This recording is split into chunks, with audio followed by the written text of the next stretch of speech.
En el grupo parlamentario de Morena me han tratado muy bien, he recibido un trato digno, correcto, por parte de todas mis compañeras y compañeros senadores y del coordinador Adán Augusto. Por eso presenté la afiliación y no lo hice con la intención de molestar a nadie ni de generar problemas. Lo hice simple y sencillamente en un acto de congruencia por estar en el grupo legislativo desde septiembre. ¿Usted estaría dispuesto, a ir a la Comisión de Honestidad y Justicia de Morena para clarificar? No sé cuáles sean los procedimientos, pero esperaré cualquier decisión. Yo estoy tranquilo, no me afilié por molestar ni por generar conflictos con nadie, ni para generar problemas en el partido. Buenas noches, gracias por el honor de su sintonía. De esta manera, el senador de Morena, Miguel Ángel Yunes Márquez, aseguró que no busca crear un problema interno en el partido con su afiliación y tampoco disputarle espacios a nadie, considerando que han sido injustas las reacciones que se han generado en su contra. Además, rechazó las acusaciones sobre el lavado de dinero hechas por la gobernadora morenista de Veracruz, Rocío Nale, deseándole éxito en su encargo, y adelantó que nadie de su familia se inscribirá en el proceso electoral del estado. Justamente la gobernadora Rocío Nale informó que la Comisión Nacional de Honestidad y Justicia de Morena ya inició el proceso de revisión sobre la solicitud hecha tanto por ella como por diputados, senadores y el Comité Estatal de Veracruz para negar la afiliación de Yunes Márquez. Recordemos que la comisión llevará a cabo una audiencia estatutaria y que para aprobar una resolución se necesita el voto de al menos 3 de los 5 integrantes. Mientras que en Jalapa, un grupo de morenistas se manifestaron frente al Palacio de Gobierno en rechazo a la integración de Yunes, encabezados por la diputada local Victoria Gutiérrez, acusaron que Adán Augusto López y Gerardo Fernández Noroña antepusieron sus intereses, olvidándose de los agravios de la familia Yunes a Veracruz. Advirtieron que recorrerán todo el estado para plantear esta postura y evitar que se siga dañando el movimiento. Estamos en contra de lo que están haciendo de manera injerencista, impulsando a figuras detestables que son conocidas como que vienen desde la corrupción, el clan Yunes. Los agravios que esos personajes a lo largo de la historia han cometido es de aberración, es de criminalidad. El pueblo digno merece respeto. Mientras que la dirigencia estatal del PRI en Veracruz aseguró que la afiliación de Yunes a Morena es parte de un supuesto acuerdo hecho con el PAN para entregarle al partido guinda las alcaldías de Veracruz y Boca del Río, que actualmente gobierna Acción Nacional. Sin embargo, el PRI dijo tener buenas oportunidades de ganar la elección ante la mala gestión de Morena en el estado. Y hablando de afiliaciones a Morena, luego de que el martes el senador y líder sindical Alfonso Cepeda abriera la posibilidad de adherir a maestros del Sindicato Nacional de Trabajadores de la Educación al movimiento, hoy aclaró que esto se hará, dijo, por la lealtad a la Cuarta Transformación, destacando que será de forma voluntaria, que no tendrá ningún costo para el sindicato y que no los van a presionar. No hay forma de obligar a nadie a que se afilie a un partido o se afilie a otro. Esto lo hacemos por convicción y tenemos que hacerlo por convencimiento y por persuasión a cada uno de las compañeras y compañeros que decidan afiliarse a Morena. No hay coacción, no hay de ninguna manera una obligatoriedad que se pueda evidenciar en ningún sentido. Voluntario, dice él. La Auditoría Superior de la Federación publicó el tercer informe de auditorías a la cuenta pública 2023, en donde da cuenta de posibles irregularidades.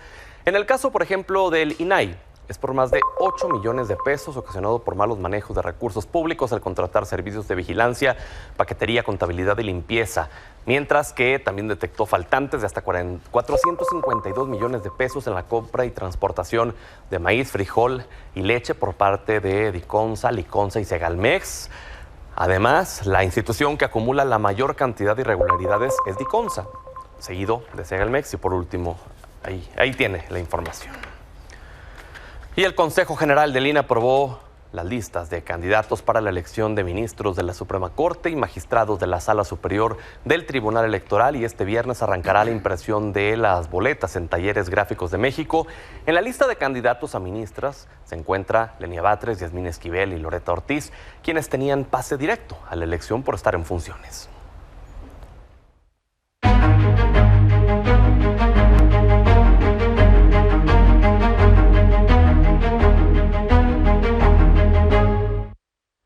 de que el gobierno de Donald Trump designara a 6 cárteles mexicanos como grupos terroristas, esta tarde el secretario de Estado de Estados Unidos, Marco Rubio, a través de X, señaló que la administración Trump utilizará todas las herramientas para proteger la seguridad y la prosperidad del pueblo estadounidense. Sobre este mismo tema, hoy la presidenta advirtió que esto no es una oportunidad para que se invada la soberanía de México y presentó una reforma constitucional contra intervenciones e intromisiones en nuestro país. Esta no puede ser una oportunidad por parte de Estados Unidos para invadir nuestra soberanía. Entonces ellos pueden ponerles el nombre que ellos decidan, pero con México es colaboración y coordinación. El pueblo de México, bajo ninguna circunstancia, aceptará intervenciones, intromisiones o cualquier otro acto desde el extranjero que sea lesivo de la integridad, independencia y soberanía de la nación. Sobre esto, el presidente de la Junta de Coordinación Política de la Cámara de Diputados, Ricardo Monreal, afirmó que la iniciativa será prioridad y anticipó el respaldo de los diputados morenistas. Por su parte, la Cámara Alta ya recibió la iniciativa que reforma los artículos 19 y 40 de la Constitución y fue turnada a las Comisiones Unidas de Puntos Constitucionales y Estudios Legislativos para su análisis. Sin embargo, horas antes de su recepción generó disputas. Mientras Morena señaló que apoyará todas las iniciativas presentadas por la presidenta, la oposición calificó como una ingenuidad esta reforma. Ninguna reforma como tal tiene el poder mágico, digamos, de hacer que las cosas ocurran solo porque está escrito. Y nosotros como movimiento, los que pertenecemos a la Cuarta Transformación, vamos a acompañar todas las iniciativas de nuestra presidenta. Pero la soberanía mexicana en este momento no se defiende con una modificación constitucional. Se defiende haciendo política bilateral y política multilateral. Eso es lo que reclama el momento. Por cierto, que el gobierno de Canadá clasificó ya también como organizaciones terroristas a 5 cárteles mexicanos: Cártel de Sinaloa, del Golfo, Jalisco Nueva Generación, la Familia Michoacana y Cárteles Unidos. El ministro de Seguridad Pública de Canadá explicó que esta decisión permitirá a las autoridades tener mejores mecanismos para rastrear el lavado de dinero y frenar el flujo de fentanilo.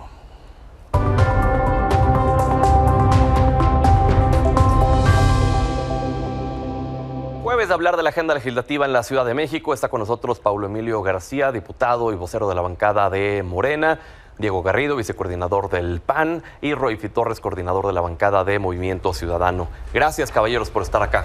Muy buenas noches. Pedro, un honor. Y de nuevo le mandamos saludos a Tania Larios, que ha estado pasando por momentos complicados de salud. Ojalá que se pueda recuperar pronto. La semana pasada estábamos hablando de la prohibición de las corridas de toros. Esto generó una polémica que se trasladó incluso a las redes sociales, al tiempo en que todavía el día de hoy la gente seguía respondiendo en estos tweets que publica Milenio a través de X, externando sus opiniones. Debo decir que la mayoría de los que leí fueron en contra. Y Paulo, me gustaría comenzar contigo, porque mucho de lo que leía era en el sentido de pues, ¿para qué se siguen haciendo? Pues, si ya está prohibido en la Constitución el maltrato animal, los espectáculos con animales, ¿qué más les falta para poder prohibirlo, Paulo? A ver, primero, pues muy bueno, muy sano, qué bueno que haya polémica. Creo que eso habla pues, de una sociedad viva, activa, que discute. En la vez pasada hablábamos de la reforma constitucional que se aprobó, que efectivamente prohíbe el maltrato animal. Que tenemos que entrar en una regulación, eso es claro. ¿Cómo pensamos desde Morena entrar a una regulación? Escuchando a la gente, no solo a través del Parlamento Abierto, que es un mecanismo que tiene el Congreso, sino a través de escuchar en los propios territorios los puntos de vista de la gente. Hay que escuchar a todos. Y como decía, si vamos a regular bien, no hacerlo de un plumazo, como pasó en el sexenio anterior, donde hubo centenas de animales maltratados. El sexenio antepasado, el de Miguel Ángel Mancera, por hacerlo de un plumazo y sin pensar todas las consecuencias que implica una regulación de estas características. ¿Qué ha pasado, Diego, con este tema? Seguimos en la misma ruta. Parlamento Abierto, ya se abrió el micrófono a los que están en contra, a los que están en pro. Estamos escuchando y definitivamente tenemos ya un término legal para dictaminar en la Comisión de Puntos Constitucionales. Será el 4 de marzo y a esa fecha tendremos sí o sí que dictaminar si se aprueban, si se prohíben las corridas de toros, y nosotros estamos listos para entrar al debate en la comisión, eventualmente en el Pleno. La semana pasada me decías, Diego, que en Acción Nacional estaban prácticamente como divididos, estaban tratando de buscar un punto medio y que fuera como un espectáculo, pero sin que se maltrate al propio animal. ¿Ya hay consenso en la bancada hacia qué sentido van o siguen dispersos todavía en eso? Seguimos evaluando porque justo hoy apenas terminó de escuchar la comisión a los que están a favor de que continúen las corridas de toros. Yo insisto en una posición personal que he tenido, que sigan los toros, pero sin sangre, sin que los maten, sin que los piquen, como sucede en Portugal, como sucede en California, como sucede en algunas partes de España. Podremos replicar esa práctica para conciliar así las dos visiones que están totalmente contrapuestas. Pero se tendría que reformar la Constitución, ¿no? Porque la propia Constitución ya prohíbe los espectáculos con animales, para que eso pudiera suceder. A ver, no, lo que prohíbe es el maltrato y la crueldad animal. Y en eso, por supuesto, que estamos a favor de que ya, evidentemente, se detenga el maltrato y crueldad animal. Por eso proponíamos este punto medio para efecto de que pueda seguir también pues la actividad comercial, la derrama económica que generan las corridas. Pero si tenemos que tomar una última decisión entre uno y otro, tendremos que hacer nuestra interna en el Grupo Parlamentario de Acción Nacional y definir en breve cuál será la postura final.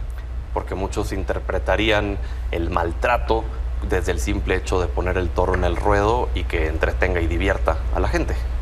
Pues no, eso tampoco puede ser considerado como maltrato, ¿no? Hay otro tipo de espectáculos en donde efectivamente pues son utilizados los animales, ¿no? Está la charrería, están otro tipo de eventos públicos en donde también son pues utilizados, incluso con un cuidado debido para los animales. Pero te digo, la posición final la tomaremos iniciando marzo para ya dar nuestro voto definitivo. Decías, Roy. Que, a ver, yo creo que ahorita estamos en este periodo de escucha a los que están a favor, a los que están en contra. Yo decía, es nuestra obligación escucharlos, aunque ya hayamos escuchado mucho esta discusión, con un ingrediente que no teníamos en todas las discusiones anteriores. El primero es, la Suprema Corte de Justicia validó una reforma al Código Penal de la Ciudad de México en donde se penaliza la crueldad animal, ¿no? Esto se impugnó por grupos religiosos, argumentando esta libertad de culto y de la propia organización de estas organizaciones, y la Suprema Corte ya lo validó. O sea, hoy tenemos un delito que es la crueldad animal. Y ya lo habías comentado, la reforma de maltrato animal constitucional, pues que establece claramente cuáles son los parámetros que debemos de seguir en términos de bienestar animal. Y entonces, aquí lo que no me checa, pues es que vamos a regular al respecto. O sea, dice Pablo, bueno, es que ahora sigue la regulación. No, ya no hay posibilidades de regular más allá de lo que establece la Constitución. Podemos establecer lineamientos, podemos establecer plazos, podemos establecer alguna consideración que todo lo que adorna, no vaya en contra del espíritu de la Constitución. O sea, el maltrato animal no se regula, y eso es algo que creo que debemos de asumir y de entender, que el maltrato animal que se establece en la Constitución ya no se puede regular. Para que sea maltrato, ¿tú consideras que tienen que clavarle algo al toro, o desde el simple hecho de que salga al ruedo para entretener ya es maltrato? Mira, yo creo que hoy incluso, por ejemplo, en una de las intervenciones que nos hacía un médico veterinario, nos decía que esto pondría más riesgo al toro, porque el picarlo es una manera de liberarle del estrés que le genera pues el estarlo exponiendo a este espectáculo. Entonces, que si no se hace, pues se podría caer de un paro cardíaco a mitad de la corrida. Que entonces el picarlo es necesario para seguir incentivando todo esto que le sucede al toro durante la corrida. Entonces, o sea, de una u otra forma es maltrato. Me parece que se le somete a un estrés que si no se le pica, pues entonces se muere. Y al final, pues de todas maneras lo pican para que se muera. Entonces me parece que el maltrato va a existir, haya o no sangre, ¿no? Y eso hoy nos lo decía un médico que iba a hablar a favor de la tauromaquia, ¿no? Entonces me parece que ya no hay nada que regular. También se ha querido argumentar ese tema de la consulta, que lo hemos platicado, pero los derechos no se consultan. O sea, ya lo he repetido, los derechos no se consultan. Hoy ya tenemos una Constitución que lo garantiza. Entonces, ¿qué les vamos a consultar? Si quieren cumplir la Constitución, si no la quieren cumplir. Oye, Pablo, ¿y siguen las presiones por parte de empresarios ligados a esta actividad? Iba a decir espectáculo, pero no me parece que es un espectáculo. Esta actividad, incluso propios legisladores de Morena que abiertamente son taurinos. No, yo no creo que sea cuestión de presiones. Y quiero explicarme a lo que me refiero con el proceso de regular, que es ponerlo en papel y en tinta. Digo, son fáciles las consignas, ¿no? Pero es un proceso que hay que regular. ¿A qué me refiero? Falta una discusión muy importante que no se ha dicho en esta mesa, que es la discusión de la Ley General de Bienestar Animal en el Congreso Federal. Falta eso. Y cuando llegue aquí la armonización, pues tendremos que entrar a la discusión. ¿Qué es lo que vamos a hacer? Pues legislarlo a partir de escuchar a la gente, ¿no? Cada quien tendrá sus puntos de vista, sus opiniones. A mí no me gustan las corridas de toros, pero eso no implica que me sienta más que la opinión que tiene la gente. Creo que hay que escuchar y vamos a salir adelante a través de la escucha y de construir una ruta y un proceso. Un último comentario respecto a este tema para pasar al siguiente, Diego. Definitivamente ya no tenemos que patear el balón, ya tenemos que entrarle formalmente con la seriedad debida. Para eso estamos ocupando un espacio de representación popular y tenemos que tomarlo esto con toda la seriedad del mundo. Ya basta de que van años y años en los que no se discute y estamos ya en términos legales para hacerlo las próximas semanas.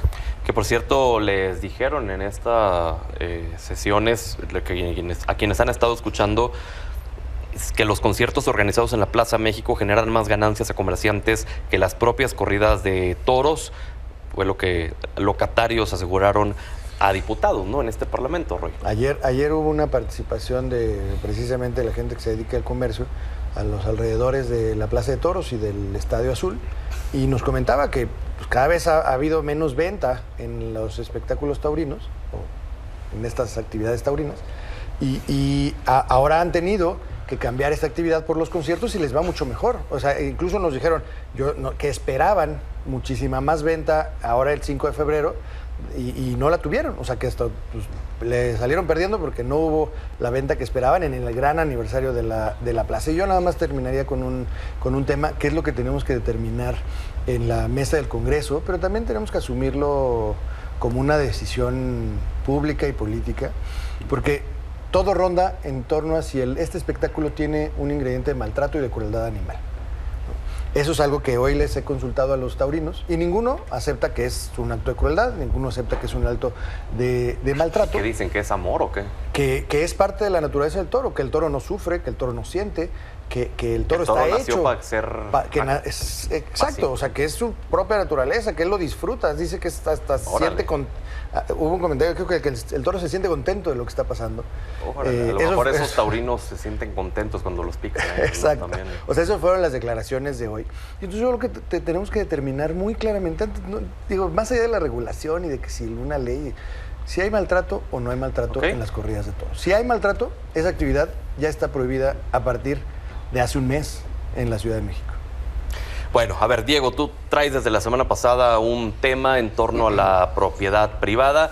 ¿Nos puedes rápidamente contextualizar de qué va para quienes no nos vieron y nos están sintonizando? Por supuesto, en diciembre del año pasado se hizo una reforma al Código Fiscal. En el artículo 132, último párrafo, se dispone una obligación para todos aquellos propietarios de inmuebles cuyo valor catastral sea mayor a 4,5 millones, una obligación para que le informes al gobierno cómo es el estatus de tu inmueble. Si tu casa, si tu departamento está ocupado, está deshabitado, si está ocupado por un familiar, por un amigo, si lo tienes en renta, si lo tienes en comodato, prestado. Es decir, el gobierno te está pidiendo que le des información sensible de lo que pasa dentro de tu casa y sin ninguna justificación. Y si no le das esta información, te impone una multa de hasta 10,000 pesos. Falso. Y no lo digo yo, lo dice la ley, el Código Fiscal que ellos aprobaron. Está muy claro, está publicado, ahí está, es derecho vigente y dice expresamente deberá dar el informe en el artículo 132. Eventualmente en el 466, fracción 11, dice la multa que le van a poner a cualquier ciudadano. ¿Cuánto dices que es? Hasta de 4,000 a 10,821 pesos. Oye, pero hoy la multa si no das... Hoy tuvo la jefa de gobierno una conferencia en donde dijo que no se iban a aplicar sanciones a quien no diera esta información. Es correcto. Eventualmente cuando nosotros anunciamos en todos los medios y los cachamos en la trampa que le están queriendo poner a los ciudadanos, reacciona el gobierno y mes y medio después, casi 2 meses después de publicar esta reforma, la publicaron el 27 de diciembre. ¿Y tú conoces a alguien que lo hayan sancionado por esto? Hasta el momento no lo conozco porque no han aplicado todavía las sanciones. Gracias a que la oposición denunció públicamente esto que está sucediendo, reacciona el gobierno y qué bueno que les enmiende la plana, qué bueno que salga la jefa de gobierno a decirle a sus diputados cometieron una pifia, hay un error y por eso nosotros también propusimos el martes pasado una contrarreforma para derogar esta obligación. Si el gobierno no quiere que sea obligatorio, bueno, quitemos la palabra obligatorio, el deberán. Si Morena y el gobierno no quiere poner multas, quitemos la multa del Código Fiscal, no a través de un lineamiento que ellos emitieron, porque en términos jurídicos hay una jerarquía normativa que la dice el 105 constitucional. Está por encima de cualquier lineamiento, de cualquier reglamento, una ley, un código, como es el Código Fiscal, y si sigue vigente este Código Fiscal, estará siendo vigente la obligación y la multa. Si queremos pasar al esquema por el cual les están enmendando la plana, pues yo reto a Morena y les digo, acompáñenos en la contrarreforma que ya propusimos, está en sus manos, en manos de una diputada de Morena para que lo dictamine así, y por tanto, no hay nada que discutir, no pasó nada, les enmendaron la plana y qué bueno que lo hizo la jefa de gobierno. Pablo. Absolutamente falso. Siempre fue viene incluso en la exposición de motivos de la reforma al Código Fiscal, siempre este instrumento tuvo únicamente fines estadísticos e informativos. Es una declaración voluntaria. Hoy lo aclaró con toda contundencia la jefa de gobierno y que desde el principio, desde que hizo sus videos el diputado Garrido, estaba dirigido solamente al 3%, a 3 de cada 100 inmuebles de la Ciudad de México, e insisto, con un objetivo simplemente estadístico, informativo.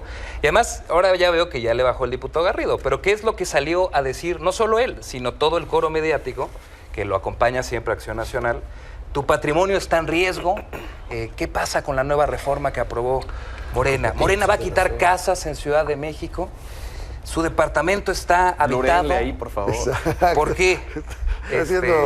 Atención, propietarios de la Ciudad de México. Se equivocó de canal. Es el coro mediático que acompaña Acción Nacional. Y ahorita te lo aclaro es el coro también, para no mediático que interrumpir acompaña su Acción Nacional. argumentación. Y además, no solo es el coro mediático, es lo que dijo también el diputado Garrido, que íbamos hacia la venezolanización, no sé cómo dijiste, que eso era el primer paso para que vinieran expropiaciones, identificar qué inmuebles están desocupados. Ahora veo que ya quitaron eso de plano, porque hoy la jefa de gobierno aclaró con toda contundencia que es absolutamente falso. Oye, entonces van a acompañar esta iniciativa para quitarlo de la Constitución. Es que no es necesario que sea un formato informativo, es como el que uno llena en los museos o en las escuelas. Bueno, pero es que pues lo que está en la Constitución, bueno, en teoría debería de aplicarse, muchas veces no se hace, pero el hecho de que hoy digan, pues mira, no va a haber sanción, pero ¿qué tal si mañana dicen que sí la hay?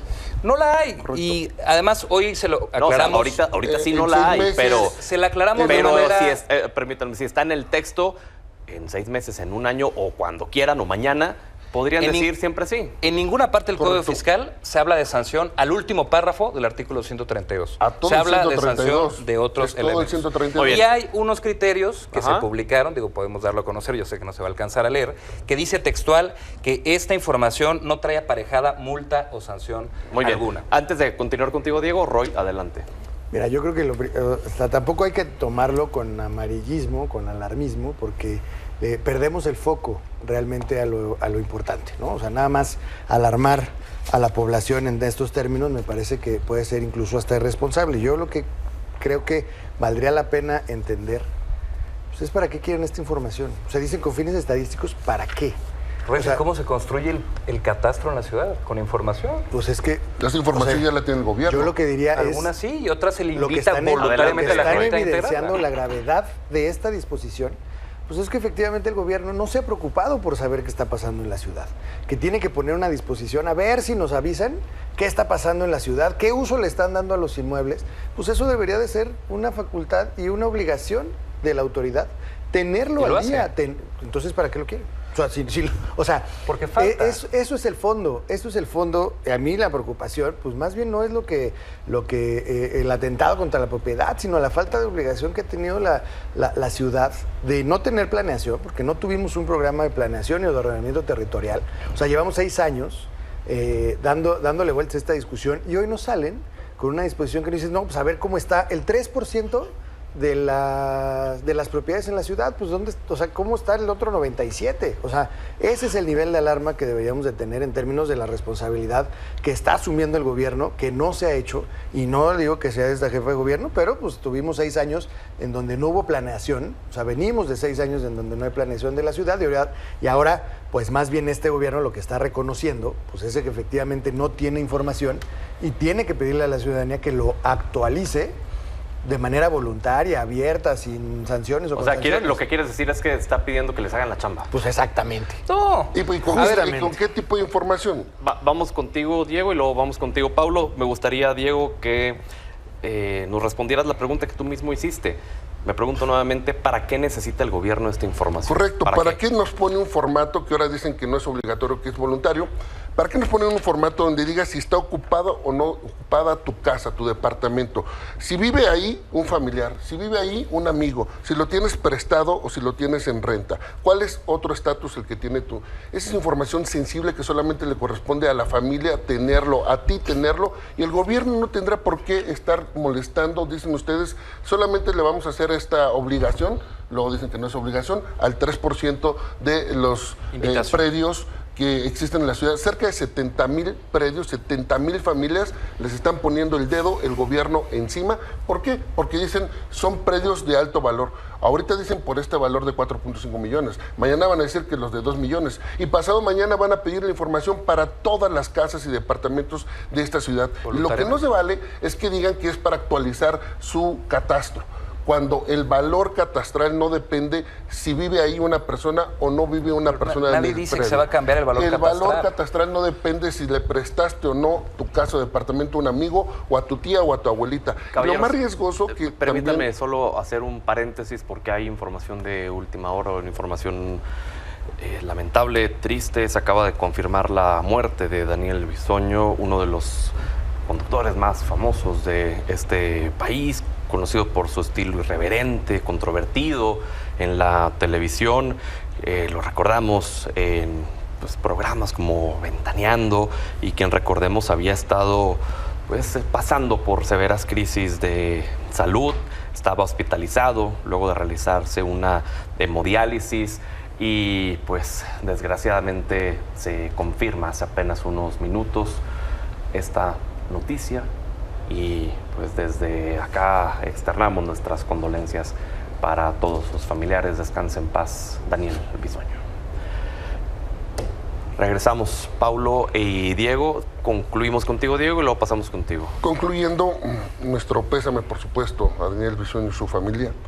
Nuestro objetivo es saber para qué quieren esta información. Si está ocupada o no está ocupado tu casa, tu departamento. El gobierno no tiene por qué saber qué haces o quién vive dentro de tu casa. Sobre todo el riesgo en el que pondré a las familias.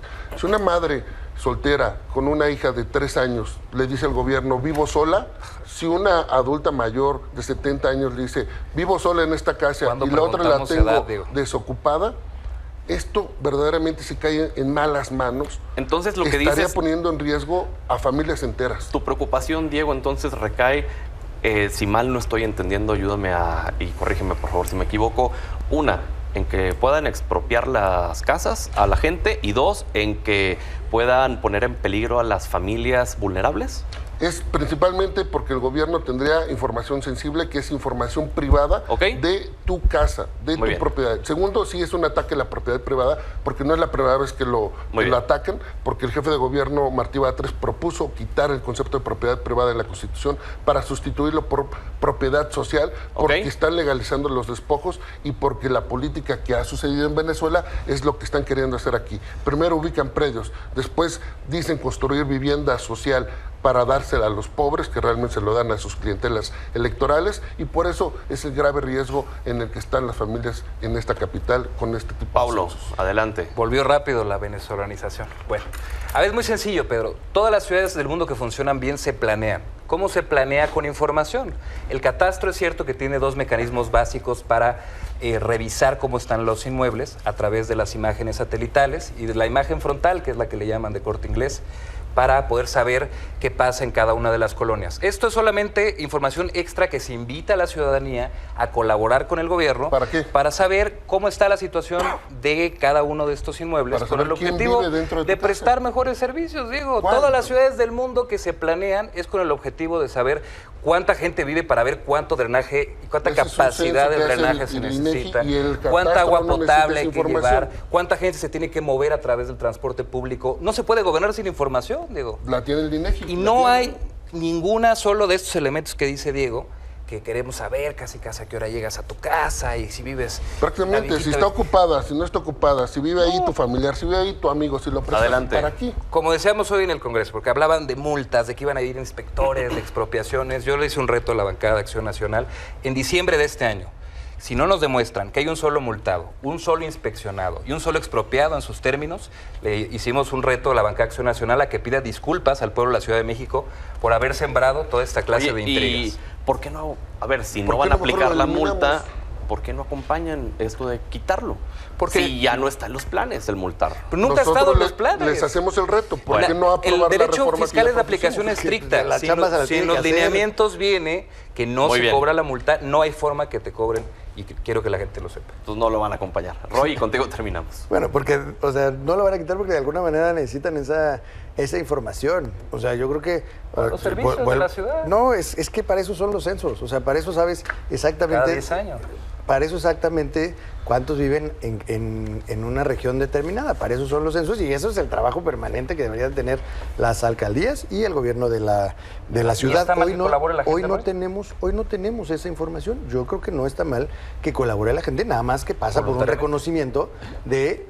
Pues no lo tengo, no hice mi chamba, en 6 años no hice mi chamba, ahora ayúdenme para tener actualizada cómo está la ciudad. Pero además una colaboración no tendría por qué tener de forma explícita el sanción. Además es una colaboración voluntaria sin la amenaza de la multa, ¿no? Y ahí me parece que si no era la intención, pues hay una mala redacción en el Código Fiscal. O sea, no pasa nada, Paulo, que digan, bueno, sí nos equivocamos en la redacción, no era una multa, entonces hay que sacar ese párrafo. No pasa nada cuando digas, sí nos equivocamos. Luego uno tiene que defender lo indefendible cuando pues, así vienen los textos, ¿no? Entonces hoy creo que el reconocimiento sería, no tenemos esa información, la queremos empezar a recabar en la ciudad.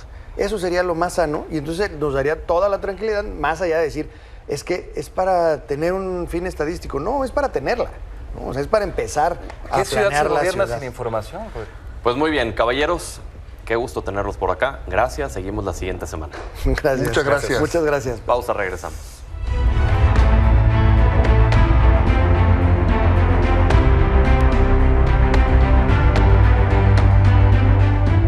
Buenas noches, Daniela Pacheco. Oye, ¿qué dirían en Argentina? Quilombo se armó, ¿no? Con Javier Milei, con Libra, y que promoviéndola y luego que no estaba interiorizado y luego la entrevista que le hicieron y que tuvieron que editar y que se reveló al final cómo fue todo. ¿Qué ha pasado con esto? Pues sí, Pedro, tienes toda la razón. Este llamado criptofiasco con Libra evidentemente sacó a quienes como era de esperarse, van a defender al presidente Milei, diciendo que todo se trató de un engaño en el que cayó el león, el presidente de Argentina, ¿no? Sin embargo, si uno analiza los elementos, al verlos, sí nos hace pensar que el presidente Javier Milei o es corrupto o es un completo ignorante en esa materia de la que tanto se jacta ser un gran conocedor. Recordemos que Milei llega a la presidencia de Argentina básicamente porque su campaña gira alrededor de que puede cambiar el rumbo político y económico, sobre todo del país, ¿no? Después de no tuitear 3 días, sale esta famosa entrevista de la cual vimos al menos la parte donde se devela que fue organizada con su despacho. Y aquí hay cosas bastante interesantes sobre lo que dice Milei, ¿no? Él dice que esto se reduce a un problema entre privados, es decir, el Estado no interviene, pese a que él es la cabeza del Estado, el presidente de la República, y esto lo único que hace es asegurar que esa casta de la que tanto, digamos, se burlaba o denunciaba Javier Milei, pues permanezca en una posición de privilegio. ¿Cuáles son esos elementos que lo hacen pensar a uno que Milei sí sabía y estaba completamente consciente de esta gran estafa? Primero, que Libra, el token, fue creado minutos antes, media hora antes del posteo de Javier Milei. Milei lo postea en su cuenta de Twitter, ahora X, una cuenta que además tiene bastantes seguidores, estamos hablando de 3.5, 3.8 millones, si la memoria no me falla, y además se da el lujo de adjuntar el número de contrato. Como se trataba de una criptomoneda bastante nueva, era muy difícil que los buscadores, digamos, la incluyeran, y pues estas plataformas a través de las cuales se compran las criptomonedas, ¿no? Todo el desarrollo de Libra utiliza estas herramientas de lo que se conoce como los meme coins, es decir, una criptomoneda que no tiene activos subyacentes que la respalden y cuyo valor se le otorga, en este caso, un personaje de gran popularidad que además se supone que es conocido por su manejo económico, lo cual le dio mayor confianza a quienes se arriesgaron a poner su dinero aquí. Oye, Dani. Y ahora, si uno revisa la página web de los creadores, pues hay un apartado donde además dicen que se crea en honor a Javier Milei, ¿no? Y su intención de hacer crecer la economía. El problema es que el presidente argentino pues publicita esto como algo serio y no como estos llamados meme coins. Ahora, ¿es un golpe de muerte para Milei? No lo creo. No creo que se trate de un escándalo directamente relacionado con los temas que más le importan a la gente. Es decir, el dinero en su bolsillo, temas como la seguridad. Sin embargo, sí mina la confianza que al menos en este tema económico algunas personas o una parte de la sociedad argentina tenían en Javier Milei. ¿Qué va a hacer para salir de esto? ¿Qué puede hacer? Bueno, ya sabemos que la oposición ha dicho que lo va a someter a un juicio político, ya tiene muchísimas denuncias por este tema, creo que ya van más de 100, y además llega en un contexto donde la inflación estaba mejorando. Entonces, ¿qué va a pasar? Pues va a tener que sumarle más éxitos, si es que a eso se le puede llamar éxitos económicos a su gestión. Hoy, por ejemplo, llegó a los Estados Unidos para participar de la Conferencia Política de Acción Conservadora, esto que reúne a lo peor de la política mundial, y además va a tener una reunión con el FMI, porque el gobierno de Javier Milei está esperando un desembolso de $10,000 millones. Parece que ser el porrista número 1 de Donald Trump pues no le ha funcionado hasta ahora. Sin duda que no le ha funcionado y va de mal en peor. Daniela, gracias y buenas noches. Buenas noches, Pedro. Pausa, regresamos.